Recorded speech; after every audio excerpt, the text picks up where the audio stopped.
Satu hari kalian melambung tinggi karena perhatiannya yang meluap-luap merasa menjadi pusat dunianya. Esoknya, kalian terhempas ke tanah, diabaikan, dipertanyakan, dibiarkan menggantung dalam ketidakpastian yang menyiksa. Dan ini bukan sekadar drama percintaan biasa. Ini adalah medan perang psikologis yang dirancang untuk membuat kalian ketagihan pada rasa sakit. Kalian mulai bertanya, apa salah saya? Kenapa dia berubah? Kemana perginya orang yang dulu begitu memuja saya? Pertanyaan-pertanyaan itu berputar tanpa henti, menggerogoti kewarasan dan harga diri kalian. Kalian terjebak dalam siklus harapan dan kekecewaan yang seolah tiada akhir. Kebingungan yang kalian rasakan di awal bukanlah tanda kelemahan. Justru sebaliknya, itu adalah respons yang sangat wajar dari pikiran yang sehat terhadap serangkaian perilaku yang secara fundamental tidak logis dan penuh kontradiksi. Manipulator sengaja menciptakan kekacauan ini. Mereka menyodorkan kehangatan yang begitu meyakinkan, membangun ekspektasi akan kedekatan dan konsistensi, hanya untuk kemudian merenggutnya tanpa penjelasan rasional. Otak kita, yang secara alami mencari pola dan makna, akan berusaha keras memahami perubahan drastis ini. Dan ketika tidak ada jawaban logis dari pelaku, sementara kalian sudah terlanjur menginvestasikan emosi, sangat manusiawi jika kalian akhirnya mencari-cari kesalahan dalam diri sendiri. Ini adalah upaya untuk mendapatkan kembali sedikit rasa kontrol atas situasi yang sebenarnya sepenuhnya di luar kendali kalian. Sebuah upaya kognitif untuk merasionalisasi sesuatu yang memang irasional. Jadi, jika kalian merasa bingung dan meragukan diri sendiri, itu bukan karena kalian lemah, tapi karena kalian sedang merespon sebuah strategi manipulatif. Mari kita sebut dengan jelas apa yang sedang kita bicarakan. Ini adalah hot cold games. Sebuah pola perilaku manipulatif yang disengaja, di mana pelaku secara bergantian memberikan kehangatan dan perhatian intens, fase panas, lalu tiba-tiba menarik diri, menjadi dingin, dan mengabaikan, fase dingin. Ini bukan ketidaksengajaan, ini adalah strategi. Mereka tahu persis apa yang mereka lakukan. Semuanya dimulai dengan fase panas atau yang sering disebut love bombing. Pelaku akan menghujani kalian dengan perhatian yang berlebihan, pujian yang membuat melambung, hadiah-hadiah, janji-janji masa depan yang indah. Kalian merasa seperti menemukan belahan jiwa seseorang yang akhirnya mengerti kalian sepenuhnya. Mereka akan membuat kalian merasa sangat istimewa, sangat diinginkan. Pelaku melakukan ini untuk apa? Untuk membuat kalian cepat terikat secara emosional, untuk membangun fondasi ketergantungan. Mereka sedang menginvestasikan pesonanya agar kalian sulit lepas. Lalu, tanpa peringatan atau dengan alasan sepele yang dibuat-buat, datanglah fase dingin. Kehangatan itu lenyap. Pesan kalian dibalas lama atau tidak sama sekali. Telepon tidak diangkat. Pertemuan dibatalkan dengan alasan-alasan klise. Sibuk kerja, ada masalah keluarga, butuh waktu sendiri. Mereka akan memberikan 1001 alasan generik, seringkali hanya dalam satu kalimat pesan singkat, yang diikuti dengan sebuah kail, janji samar di masa depan, seperti nanti kita bicara lagi ya, atau aku kabari segera. Kail ini tidak menjawab pertanyaan kalian, tidak memberi kejelasan arah hubungan, tapi cukup untuk memberi kalian sedikit oksigen, harapan tipis untuk terus bertahan. Lebih dari sekadar menarik diri, ini adalah fase devaluasi. Pujian berganti kritik halus atau bahkan hinaan. Perhatian berganti pengabaian yang menyakitkan. Mereka mulai membuat kalian meragukan ingatan kalian, persepsi kalian, ini yang disebut gaslighting. Dengan penyangkalan, penyesatan, kontradiksi, dan kebohongan yang dilakukan terus-menerus, pelaku akan mencoba mengacaukan dan mendelegitimasi keyakinan kalian. Tujuannya untuk melemahkan kalian, untuk membuat kalian merasa tidak aman, tidak berharga, dan terus-menerus mempertanyakan diri sendiri, sehingga kalian semakin merindukan fase panas dan bersedia melakukan apa saja untuk mendapatkannya kembali. Saat kalian mulai lelah, mulai mencoba menjauh, atau bahkan mulai menemukan sedikit kedamaian, pelaku akan merasakan getarannya. Dan apa yang terjadi? Mereka kembali. Ini disebut hovering. Seperti penyedot debu, mereka berusaha menarik kalian kembali ke dalam siklusnya. Kembalinya mereka seringkali tidak dengan perubahan nyata. Mungkin hanya pesan singkat kangen kamu, atau permintaan maaf yang tidak tulus, atau janji-janji kosong bahwa semuanya akan berbeda kali ini. Mereka memberikan remah-remah perhatian, sekadar cukup untuk membuat harapan kalian menyala lagi. Cukup sebagai oksigen agar kalian tetap bertahan. Mereka mungkin muncul tiba-tiba saat kalian sudah mulai melangkah pergi, seolah tidak rela kehilangan kalian, padahal sebelumnya mereka yang menciptakan jarak. Saya ulangi, ini bukan cinta yang rumit atau pasangan yang sedang bingung. Ini adalah pola manipulasi psikologis yang terstruktur dan disengaja. Mereka tahu persis apa yang mereka lakukan. Mereka adalah pemain, dan kalian adalah targetnya. Siklus panas dingin ini adalah bentuk penguatan sesekali atau intermittent reinforcement yang sangat adiktif. Fase panas dengan love bombingnya memberikan penguatan positif yang intens dan memuaskan. Kemudian, fase dingin dengan devaluasi dan penarikan dirinya menciptakan rasa kehilangan dan keinginan kuat untuk mendapatkan kembali penguatan positif tersebut. Lalu, fase kembali lagi atau hovering memberikan penguatan positif itu secara tidak terduga dan sporadis, justru setelah periode dingin yang menyakitkan. Psikolog perilaku B.F. Skinner menemukan bahwa hadiah yang diberikan secara tidak konsisten atau tidak terduga jauh lebih kuat dalam membentuk perilaku dibandingkan hadiah yang diberikan secara konsisten. Kalian seperti penjudi di depan mesin slot, terus-menerus memasukkan koin, emosi, waktu, harapan, demi kemungkinan kemenangan, afeksi dan perhatian dari pelaku berikutnya, meskipun lebih sering mengalami kerugian besar, sakit hati, dan kebingungan. Hormon dopamin, neurotransmitter yang terkait dengan rasa senang dan antisipasi, mengalir lebih deras di otak ketika ada ketidakpastian akan hadiah, bukan ketika hadiah itu sudah pasti. Inilah yang menjelaskan mengapa kalian merasa ketagihan dan begitu sulit untuk melepaskan diri. Ada dasar biokimiawi yang kuat di balik respons psikologis kalian. Tujuan utama manipulator dalam siklus ini bukan hanya untuk mendapatkan sesuatu yang konkret seperti status atau seks, tetapi yang lebih penting adalah untuk mempertahankan kontrol absolut dan mendapatkan pasokan narsistik, dorongan bagi ego mereka yang rapuh. Ini bukan tentang membangun hubungan yang saling memberi, tetapi tentang mendominasi dan mengeksploitasi kalian demi kepuasan ego mereka. Efek paling merusak dari permainan ini adalah bagaimana kalian mulai meragukan diri sendiri. Apa aku kurang baik? Apa aku tidak cukup menarik? Apa yang salah denganku sehingga dia memperlakukanku seperti ini? Pertanyaan-pertanyaan ini menjadi mantra harian kalian. Perlahan tapi pasti, harga diri kalian terkikis. Kalian mulai kehilangan pijakan tentang siapa diri kalian sebenarnya, apa yang kalian inginkan, dan apa yang pantas kalian dapatkan. Batas-batas diri kalian menjadi kabur karena manipulator terus-menerus melanggarnya. Kalian mungkin merasa seolah tidak lagi memiliki otonomi atau agensi dalam hubungan tersebut. Harapan akan hal positif seringkali hanya berujung pada kekecewaan. Seperti yang saya sebutkan, permainan ini menciptakan kecanduan. Kalian menjadi ketagihan pada momen-momen panas yang langka itu. Setiap kali dia kembali dengan sedikit kebaikan, harapan kalian melambung. Kalian melupakan semua rasa sakit sebelumnya hanya demi secercah kehangatan itu.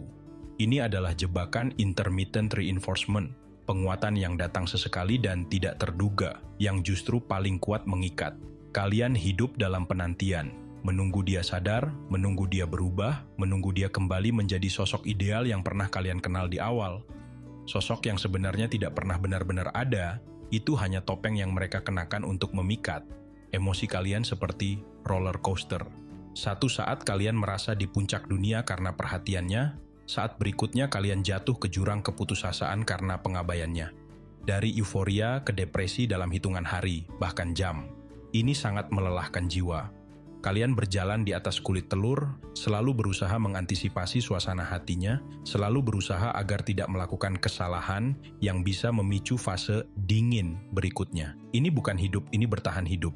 Yang paling mengerikan, kalian bisa mengembangkan apa yang disebut trauma bonding atau ikatan trauma. Ini adalah ikatan emosional yang kuat namun tidak sehat yang terbentuk dengan orang yang justru menyakiti dan memanipulasi kalian. Kalian merasa terikat padanya, bahkan mungkin merasa tidak bisa hidup tanpanya, meskipun secara logis kalian tahu hubungan ini beracun.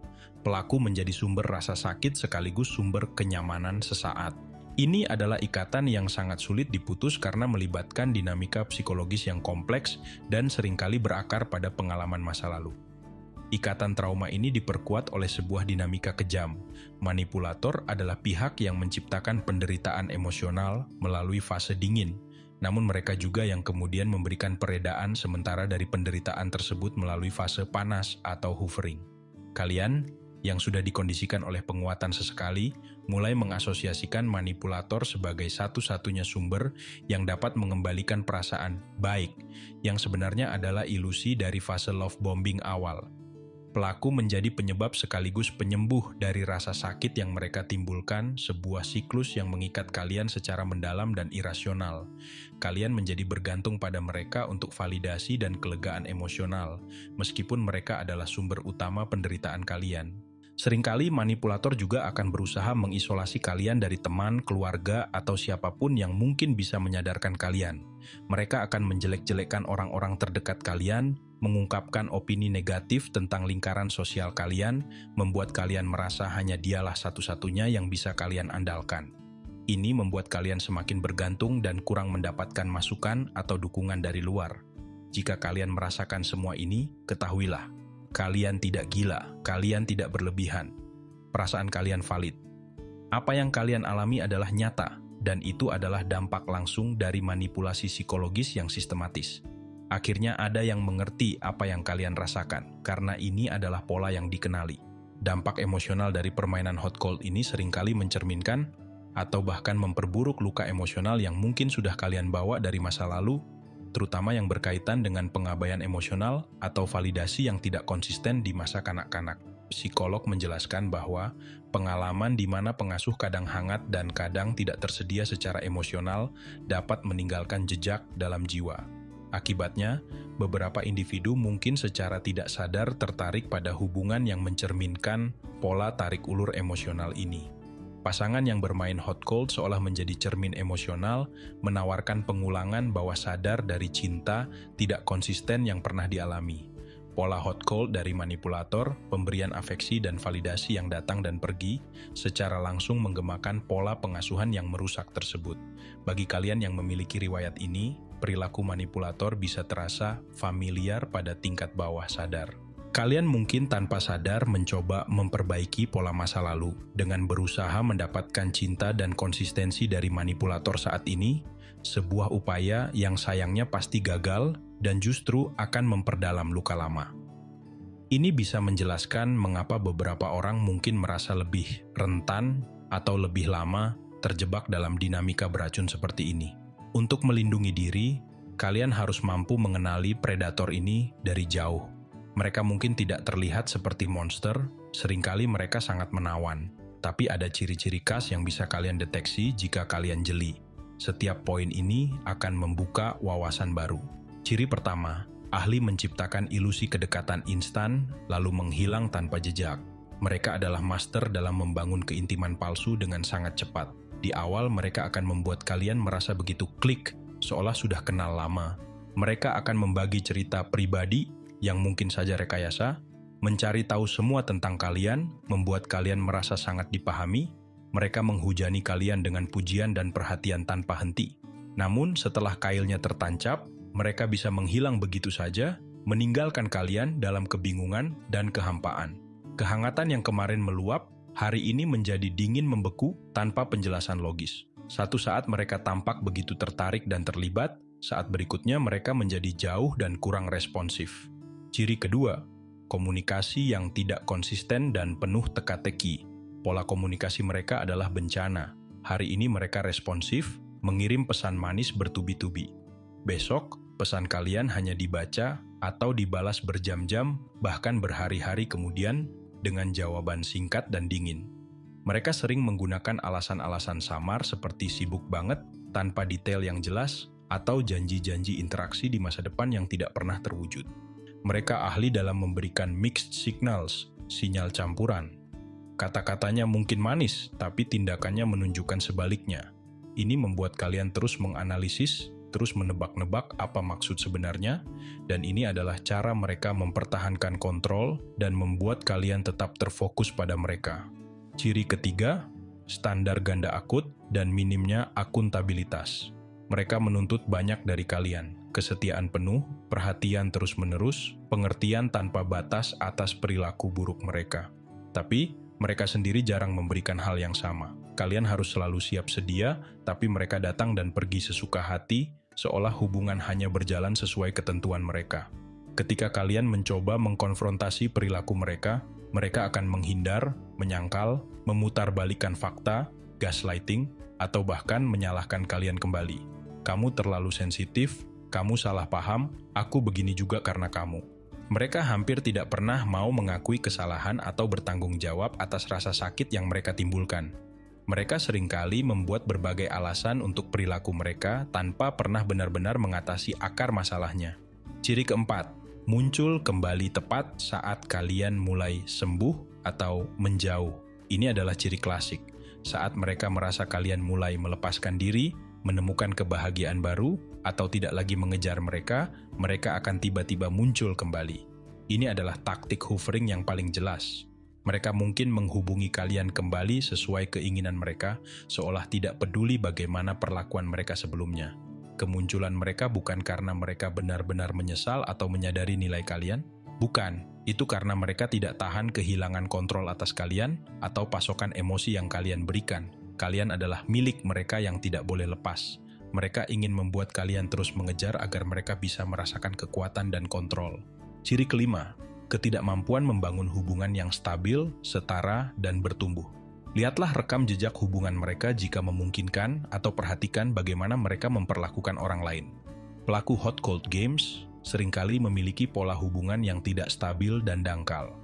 Mereka kesulitan atau tidak tertarik untuk membangun kemitraan yang sejati di mana ada timbal balik, rasa hormat, dan pertumbuhan bersama. Mereka tidak memiliki keahlian yang dibutuhkan untuk sebuah hubungan yang sehat. Fokus utama mereka adalah pemenuhan kebutuhan ego dan kontrol, bukan keintiman dan koneksi yang tulus. Hubungan bagi mereka adalah permainan kekuasaan, bukan tempat berbagi kasih sayang yang aman dan konsisten. Kalian tidak akan pernah bisa membangun hubungan yang saling memuaskan dengan seseorang yang perilakunya terus berubah-ubah seperti ini. Kelima ciri ini bukan hanya sekadar daftar perilaku acak. Jika kita telaah lebih dalam, ciri-ciri ini merupakan manifestasi dari sebuah struktur kepribadian yang mungkin memiliki kecenderungan narsistik atau bahkan antisosial, di mana tingkat empati sangat rendah dan kebutuhan akan kontrol begitu mendominasi. Kemampuan menciptakan kedekatan instan, lalu menghilang menunjukkan keahlian manipulasi sosial, dan minimnya investasi emosional yang tulus. Komunikasi yang tidak konsisten adalah alat untuk menciptakan kebingungan dan menjaga kalian tetap tidak seimbang. Sebuah taktik kontrol yang disengaja. Standar ganda dan minimnya akuntabilitas mencerminkan rasa superioritas dan penolakan untuk bertanggung jawab, khas pada individu dengan defisit empati. Kemunculan kembali saat kalian mulai menjauh adalah tentang mempertahankan pasokan narsistik dan kendali, bukan ketulusan hati. Dan ketidakmampuan membangun hubungan yang stabil menunjukkan defisit mendasar dalam kemampuan membentuk ikatan yang sehat dan matang. Secara kolektif, perilaku manipulatif, kurangnya empati, kebutuhan akan kontrol, eksploitasi, dan standar ganda ini sangat selaras dengan deskripsi gangguan kepribadian seperti narsistik, NPD, atau bahkan ciri-ciri psikopati. Ini berarti kalian kemungkinan besar tidak berhadapan dengan orang normal yang sekadar sedang bingung atau plin-plan, melainkan dengan individu yang mungkin memiliki pola pikir dan perilaku yang berakar pada masalah kepribadian yang lebih dalam. Lebih jauh lagi, manipulator seringkali secara intuitif atau melalui pengalaman memilih target yang memiliki empati tinggi, keinginan kuat untuk memperbaiki orang lain, atau memiliki kerentanan tertentu, misalnya baru saja keluar dari hubungan yang sulit atau memiliki harga diri yang sedang goyah. Mengapa demikian? Karena individu yang empatik cenderung memberikan lebih banyak perhatian dan pengertian yang menjadi pasokan berharga bagi manipulator. Mereka yang memiliki dorongan untuk memperbaiki orang lain akan lebih mungkin bertahan dalam hubungan yang sulit, terus mencoba mengubah manipulator yang pada akhirnya hanya memberi manipulator lebih banyak waktu dan kesempatan untuk mengeksploitasi. Seperti yang telah kita bahas, pengalaman masa lalu, terutama pengabaian emosional, dapat membuat seseorang lebih rentan. Individu dengan harga diri rendah atau yang sangat mendambakan validasi eksternal akan lebih mudah terpikat oleh fase love bombing di awal dan akan lebih sulit melepaskan diri ketika fase devaluasi dimulai karena mereka sudah terbiasa mencari pengakuan dari luar. Manipulator dengan kepekaannya terhadap kerentanan akan menggunakan ini untuk keuntungan mereka. Ini bukan berarti kesalahan ada pada kalian yang menjadi target, sama sekali bukan. Ini adalah penjelasan mengenai dinamika pemilihan target yang mungkin terjadi yang membuat jebakan ini semakin sulit untuk dihindari bagi sebagian orang. Sekarang, pertanyaan yang paling sulit dan paling penting. Kenapa kalian masih bertahan? Setelah semua rasa sakit, kebingungan, dan penghinaan ini, apa yang sebenarnya kalian tunggu? Apakah kalian menunggu mereka berubah? Menunggu keajaiban terjadi di mana suatu pagi mereka bangun dan tiba-tiba menjadi orang yang kalian impikan di awal? Izinkan saya bertanya, berdasarkan apa harapan itu? Berapa banyak bukti yang sudah mereka berikan bahwa mereka tidak akan berubah? Atau apakah kalian takut sendirian? Takut tidak akan menemukan orang lain? Apakah harga diri kalian sudah begitu rendah sehingga kalian percaya bahwa perlakuan buruk ini lebih baik daripada tidak ada siapa-siapa? Kalian mungkin terpaku pada memori indah di fase panas. Kalian berpikir, dia pernah begitu baik, pasti sisi itu masih ada. Tapi seperti yang sudah kita bahas, fase panas itu seringkali adalah ilusi yang diciptakan untuk menjerat kalian. Ketika mereka bersikap dingin, kalian tidak mengakui apa artinya itu. Sebaliknya, kalian fokus pada fakta bahwa kalian tahu mereka mampu bersikap hangat. Ini adalah harapan palsu. Kalian sudah menginvestasikan begitu banyak waktu, energi, air mata, dan harapan dalam hubungan ini. Meninggalkannya terasa seperti semua itu sia-sia. Ini jebakan psikologis yang disebut sunk cost fallacy. Kalian terus berinvestasi dalam sesuatu yang merugikan hanya karena sudah terlalu banyak yang dikorbankan. Ikatan trauma itu nyata dan sangat kuat. Kalian merasa terhubung dengannya dengan cara yang sulit dijelaskan, meskipun hubungan itu menyakitkan. Melepaskan diri terasa seperti mencabut sebagian dari diri kalian. Kalian mungkin tahu mereka abusif dan manipulatif, tapi kalian tidak bisa melepaskan diri. Mungkin pelaku pandai membuat kalian merasa bersalah. Aku begini karena stres, kamu harusnya lebih mengerti. Atau mereka membuat kalian merasa berhutang budi atas kebaikan sesaat yang pernah mereka berikan. Mereka memainkan emosi kalian, membuat kalian merasa bersalah atas hal yang bukan kesalahan kalian. Lama-kelamaan, perlakuan buruk itu menjadi normal. Batas toleransi kalian terhadap rasa sakit semakin tinggi. Kalian mulai menerima apa yang dulunya tidak akan pernah kalian terima. Kalian bersedia menurunkan standar kalian berkali-kali untuk orang yang beracun ini. Jujurlah pada diri sendiri. Alasan-alasan itu apakah benar-benar logis? Atau itu hanya pembenaran yang kalian ciptakan untuk menunda keputusan yang menakutkan namun perlu? Apa harga yang kalian bayar setiap hari dengan tetap bertahan? Bertahan dalam hubungan hot cold bukan hanya karena harapan pada pelaku, tetapi seringkali karena kalian secara tidak sadar mencoba memvalidasi keputusan awal kalian untuk percaya pada pelaku dan hubungan tersebut. Fase love bombing di awal menciptakan kesan yang begitu kuat bahwa pelaku adalah pasangan ideal dan hubungan itu ditakdirkan. Kalian menginvestasikan kepercayaan dan harapan besar pada tahap ini. Ketika fase dingin dan devaluasi dimulai, ini menciptakan disonansi kognitif. Bagaimana bisa orang yang begitu luar biasa berubah menjadi begitu menyakitkan? Untuk mengurangi disonansi ini, daripada mengakui bahwa penilaian awal kalian mungkin keliru, yang bisa terasa seperti kegagalan pribadi, kalian mungkin lebih memilih untuk percaya bahwa fase panas adalah diri sejati pelaku dan fase dingin hanyalah penyimpangan sementara yang bisa diperbaiki. Dengan demikian, bertahan menjadi upaya untuk membuktikan bahwa investasi emosional awal kalian tidak sia-sia dan bahwa intuisi kalian benar. Ini terkait erat dengan sunk cost fallacy, tetapi juga dengan kebutuhan mendasar untuk mempertahankan citra diri sebagai penilai karakter yang baik.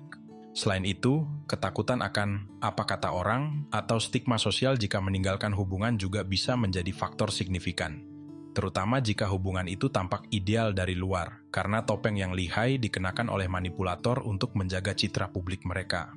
Kalian mungkin merasa malu atau kesulitan menjelaskan kepada orang lain mengapa kalian ingin meninggalkan hubungan yang dari luar tampak baik-baik saja. Apalagi jika kalian telah diisolasi atau teman dan keluarga kalian telah tercuci otaknya oleh narasi manipulator.